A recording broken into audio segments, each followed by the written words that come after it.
مفتی تقی عثمانی صاحب رائیونڈ مرکز میں اور اپنے ایک اعلامیہ میں فرمایا تھا کہ میں کسی کا حمایتی نہیں بلکہ مفاہمت کرنے کے لیے آیا ہوں، لیکن دیگر مفتیان کی طرح مالی ہدایہ اور تبرعات اور چندوں نے مفتی تقی عثمانی صاحب کو بھی بدل کر رکھ دیا،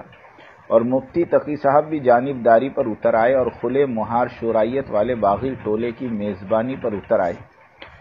یہ ساری پلاننگ چند روز قبل عمرے کے دوران کی گئی۔ مولانا سجاد نعمانی صاحب اور مفتی تقی عثمانی صاحب نے آپس میں مل کر یہ سارا پروگرام تیار کیا، جس کی تصویریں عبدالرقیب حیدرآبادی کے فیس بک پر دیکھ سکتے ہیں۔ جانبداروں کی فہرست: پہلے مفتی ابوالقاسم صاحب انڈیا، پھر مفتی احمد شفیع صاحب بنگلہ دیش، اور اب مفتی تقی عثمانی صاحب پاکستان نے مرکز نظام الدین والی عمارت اور اس کے امیر مولانا سعد صاحب سے بغاوت کا اعلان کر دیا اور اس طرح اپنی چھپی ہوئی عداوت کو ظاہر کر دیا۔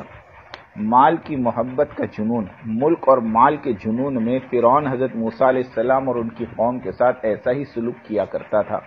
اور ان کی قوم نہایت پریشان رہتی تھی۔ نبی موسیٰ علیہ السلام نے کمزور بنی اسرائیل سے کہا، اللہ پر بھروسہ رکھو اگر تم مومن ہو۔